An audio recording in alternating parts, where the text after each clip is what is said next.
সুলুক sir আছেন, তিনি আমার খুব ভালোভাবেই জানেন, অনেক আদর এবং স্নেহ দেন আমাকে। এবং আমি চট্টগ্রাম জেলার হয়ে চট্টগ্রাম জেলাকে 2বার গোল্ড মেডেল প্লাস একাধিকবার সিলভার এবং ব্রোঞ্জ মেডেল দিয়েছি।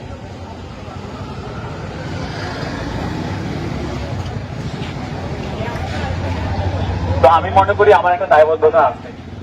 আজকে এই ওসমান যে ছেলেটাকে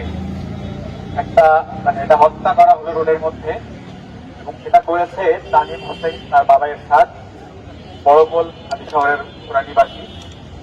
তো আপনি দেখেন একজন গার্ডিয়ান তার সন্তানকে একটা ওয়েপন হাতে তুলে দিচ্ছে, সেই ওয়েপনের কোনো লাইসেন্স নাই, এবং আরেকজন ছেলে 2 চাকার একটা নিরাপদ বাহন নিয়ে চট্টগ্রামের মতো এরকম একটা এলাকায় সে স্বাচ্ছন্দ্যে এবং নিরাপত্তার সহিত রাস্তা পার হচ্ছে, তাকে মেরে একদম পিষে কুরবানির পশু যেমন জবাই করলে রক্ত ছিটে যায়, সেভাবে কিন্তু রক্তাক্ত হয়ে গেছে গিয়ে।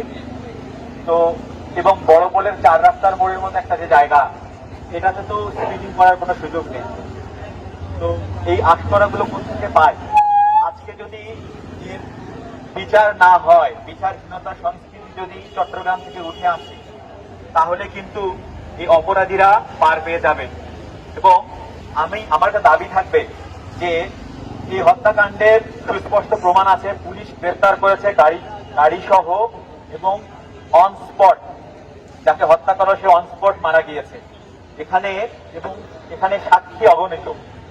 এখানে আইনের মারপ্যাচ থেকে যদি সে বেঁচে যায়, তাহলে কিন্তু চট্টগ্রাম হেরে যাবে। আমি চাই না চট্টগ্রাম হেরে যাক।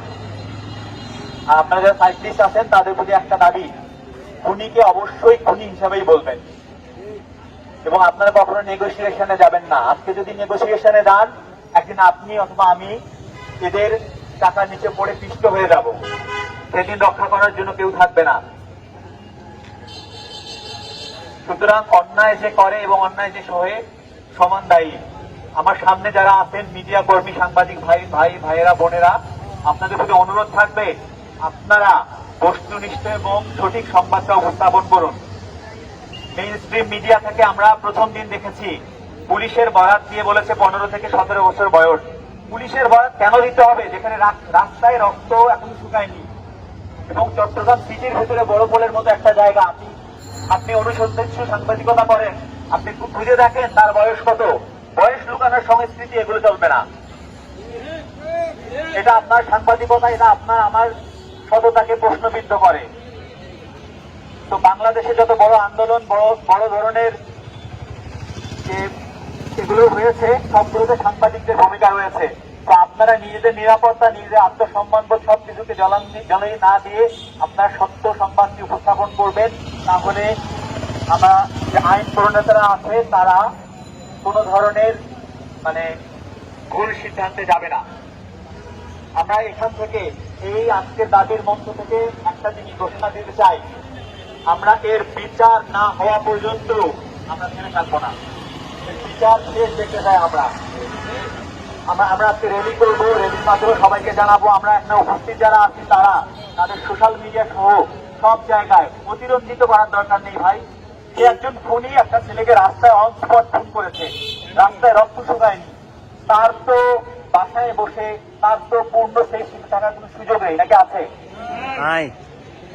যদি এই সেফটি রাষ্ট্র দেয়, তাহলে রাষ্ট্র সমানভাবে কালপ্রিট হয়ে যাবে।